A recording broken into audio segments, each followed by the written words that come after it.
স্মৃতির চিলেকোঠা গল্পবাস্তের আড্ডাখানাতে আজ আপনারা শুনবেন গোপাল ভাঁড়ের গল্প গঙ্গা পার। একদিন গোপাল ও কয়েকজন লোক গঙ্গা পার হচ্ছিল। সকলের কাছে বেশি মাল থাকায় নৌকাটি প্রায় জলসই হয়ে গিয়েছিল।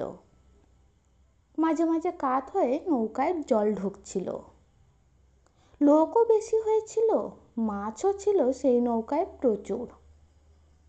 তাই দেখে একজন যাত্রী তার বড় মোটটা মাথায় তুলে সোজা হয়ে দাঁড়ালো।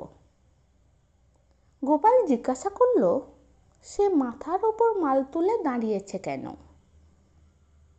সে বলল, তাহলে নৌকাটি ডুবে যাবে না।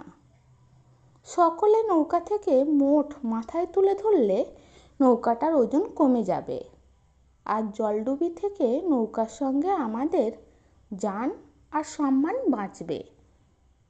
আমি কি কম বুদ্ধিমান?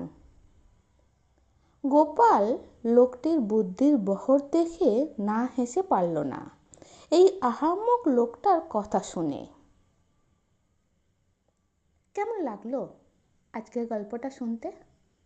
যদি ভালো লেগে থাকে তাহলে লাইক করবেন, শেয়ার করবেন, আর এই ধরনের আরও নানান স্বাদের গল্প শুনতে চাইলে স্মৃতির চিলেকোঠা চ্যানেলটাকে সাবস্ক্রাইব করে আমাদের সঙ্গে থাকবেন।